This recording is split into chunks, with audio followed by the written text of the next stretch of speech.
juste attirer votre attention, et je vais attirer l'attention des parlementaires, vous allez comprendre pourquoi, sur ce sujet des stérilités, de la procréation médicalement assistée et des violences sexuelles. Alors, sexualité, violence sexuelle, on en a parlé ce matin. Je ne vais pas trop revenir dessus. On va parler un tout petit peu de fécondité et de violence sexuelle, et puis également du père et du postpartum, avec la notion qu'il faut avoir quand même de pathologie de la grossesse. Dans 80% des cas, la grossesse d'une femme victime de violence sexuelle n'est pas un long fleuve tranquille sur le plan médical.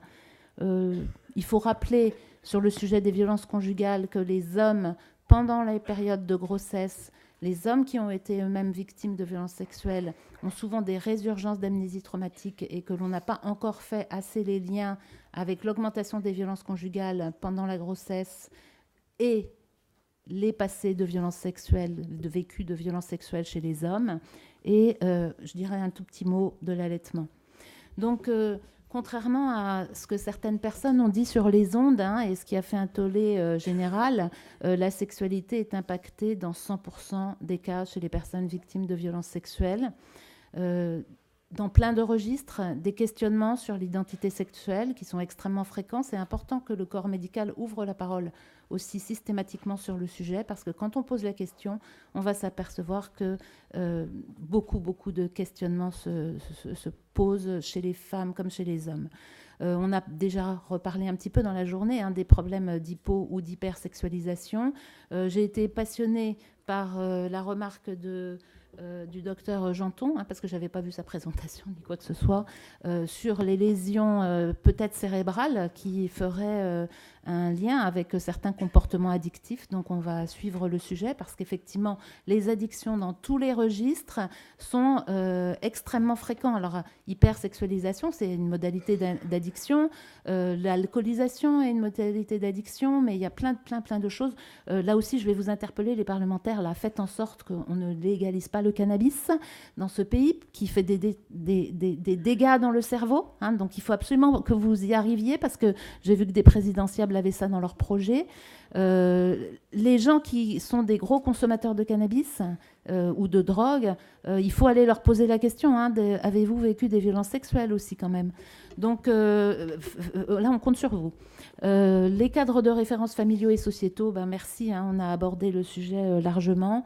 Je rappelle quand même que quand une patiente me dit ah bon docteur, prendre sa douche avec son père à l'âge de 11 ans, c'est pas tout à fait normal. Non, c'est pas normal.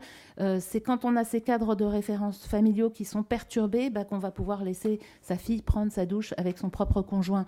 Dans la majorité des cas, l'inceste, il n'y a pas une volonté vraiment de nuire, c'est plutôt des cadres de référence perturbés, donc il faut les revoir. La fécondité et les violences sexuelles, alors là, on va aller assez rapidement quand même dans la médecine, parce que je crois qu'avec l'épilepsie, vous en avez eu pas mal aujourd'hui. Juste pour rappeler que l'endocrinologie, ça fonctionne comment? Avec un cerveau là-haut, une commande hypothalamique qui descend au niveau de l'hypophyse, et après qui va sur un organe cible. Donc là, on va s'intéresser aux gonades, aux ovaires, aux testicules, mais c'est la même chose. Hypothalamus, hypophyse, thyroïde, hypothalamus, hypophyse, pancréas. C'est comme ça que ça fonctionne, avec des systèmes de feedback. C'est un petit peu compliqué quand même, on nous appelle les intellectuels de la médecine. Mais voilà, il faut que vous compreniez que ce cerveau, cet hypothalamus, il est en plein cœur du cerveau émotionnel. Et sur le sujet des violences sexuelles, ce n'est pas anodin. Donc on va pouvoir avoir des atteintes centrales, des atteintes périphériques, des atteintes mixtes. Et ce qui est important à regarder, c'est quel type de dysfonctionnement on peut avoir. Ce qu'on appelle des dysfonctionnements supra-hypothalamiques, c'est-à-dire que sur le plan organique, finalement, on n'arrive pas à retrouver grand-chose. C'est ce qu'on appelle un peu, par exemple, les aménorrhées psychogènes. Le docteur Thomas, l'année dernière, avait bien insisté, mais je vous rappelle ce point, que le corps, quand il n'est pas écouté, finit par nous envoyer des messages avec des escalades de plus en plus importantes. Donc il avait bien insisté pour dire, on a souvent des syndromes algiques au début, ensuite on a des syndromes fonctionnels, puis on a des atteintes lésionnelles. Eh bien en endocrinologie, on retrouve cela également. Alors, sur ce qui va être intéressant et important pour les médecins, ça va être de se dire, quelles sont les pathologies qui sont surreprésentées chez les patients atteints de violences sexuelles, et quand on a ce type de pathologie, effectivement, de ne pas passer à côté du questionnement « Avez-vous été victime de violences sexuelles ?» Donc on peut avoir plein de dysfonctionnements. Je suis obligée de passer très vite parce que nous sommes en retard. Donc ces diapositives seront en ligne.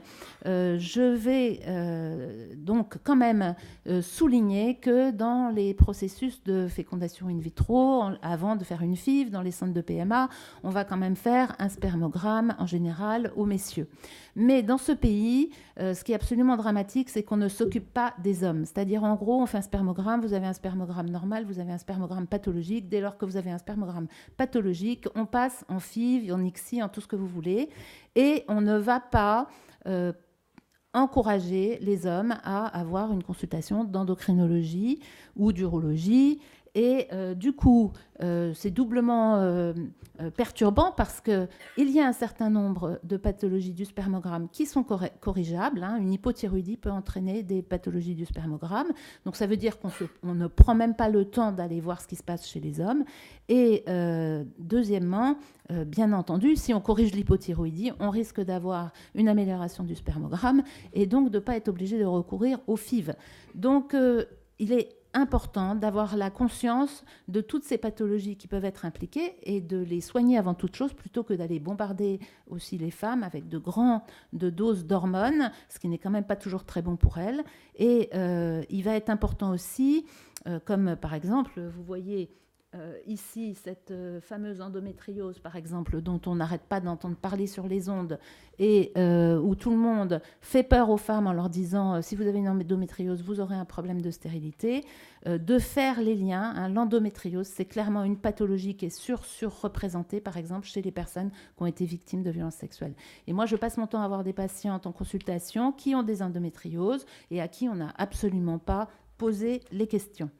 Donc, je passe très vite là-dessus pour, bien entendu, rappeler que on a même des destructions. Alors, c'est vrai qu'il est radiologue, il n'est pas endocrinologue, donc c'est pour ça qu'il nous a parlé de castration, mais il y a aussi des destructions physiques, c'est private joke entre médecins, des appareils génitaux, comme vous avez entendu parler le docteur Mukwege sur ces destructions systématiques. Donc, il y a des destructions anatomiques. On a présenté l'année dernière, Jean-Louis Thomas a montré qu'il y avait une surreprésentation de fibromes utérins, par exemple, chez les femmes victimes de violences sexuelles, qui sont liées, alors je rajoute ma couche d'endocrino, à des insuffisances lutéales extrêmement précoces, donc des carences en progestérone qui existent chez les femmes qui ont été victimes de violences sexuelles. Je passe très très vite là-dessus, tout en insistant quand même aussi sur toutes ces boucles qu'il va falloir finir par boucler, c'est-à-dire que les personnes victimes de violences sexuelles sont souvent traitées pour des pathologies psychiatriques, lesquelles antidépresseurs et autres ne font pas forcément du bien non plus dans le circuit de la fécondité. Chez les hommes qui sont traités par bêta-bloquants, il faut savoir que ça entraîne aussi des troubles de l'érection. Donc il y a plein de choses qu'il va falloir analyser de façon extrêmement subtile sur ce sujet. Donc, au lieu de vous passer 100 dossiers, je vais vous passer un cas clinique de cette patiente qui me consulte pour suivi gynéco et avis sur équilibre hormonal. Ça, c'est vraiment souvent une entrée de consultation. Et je vous laisse lire. Regardez tout ça. Cette patiente, elle a 34 ans. Elle a déjà dans son dossier médical un ensemble de choses. Et elle vient me voir. Donc, elle avait eu une grossesse par FIV à l'âge de 28 ans. Et elle vient me voir, entre autres, parce que voilà, je suis assez spécialiste des maladies thyroïdiennes auto-immunes. Donc, elle a en plus la thyroïdite de Hashimoto. Elle me déclare aussi une allergie à l'augmentin. Donc, je vous rappelle que l'année dernière, le docteur Jean-Louis Thomas vous a montré que dans 45% des cas, des dossiers qui avaient été publiés dans l'étude épidémiologique que nous avons faite, les patients avaient déclaré des antécédents allergiques. Et bien, quand on pose la question, on a antécédents de violences sexuelles, comme vous pouvez le découvrir à l'âge de 8 ans. Ça commence à l'âge de 8 ans et à l'âge de 8 ans, cette jeune femme a été hospitalisée en psychiatrie. Merci Serge Garde d'avoir rappelé qu'il va vraiment falloir se poser la question de toutes ces pathologies psychiatriques. Donc, à partir du moment où je lui ai posé la question et où elle a répondu, eh bien, on l'a mise en parcours de soins de violences sexuelles avec le protocole de soins que nous avons tous travaillé au sein de SVS sur ce fameux protocole de soins sur 2 ans, et donc qui intègre une approche multidisciplinaire. Et là encore, messieurs et mesdames les parlementaires, merci d'essayer d'avoir les thérapies remboursées dans le cadre de la sécurité sociale pour les personnes victimes, vous avez du boulot, hein, de violences sexuelles. Cette personne a fait l'atelier thérapeutique Escrime qu'on vous a déjà présenté. Ça a entraîné aussi tout ce travail, un repositionnement professionnel. Et elle a rencontré un compagnon qui finalement lui aussi s'avère être victime de violences sexuelles, qui fera un parcours de soins également avec nous. Et à 41 ans, on a une grossesse spontanée juste à la fin de l'atelier thérapeutique d'Escrime.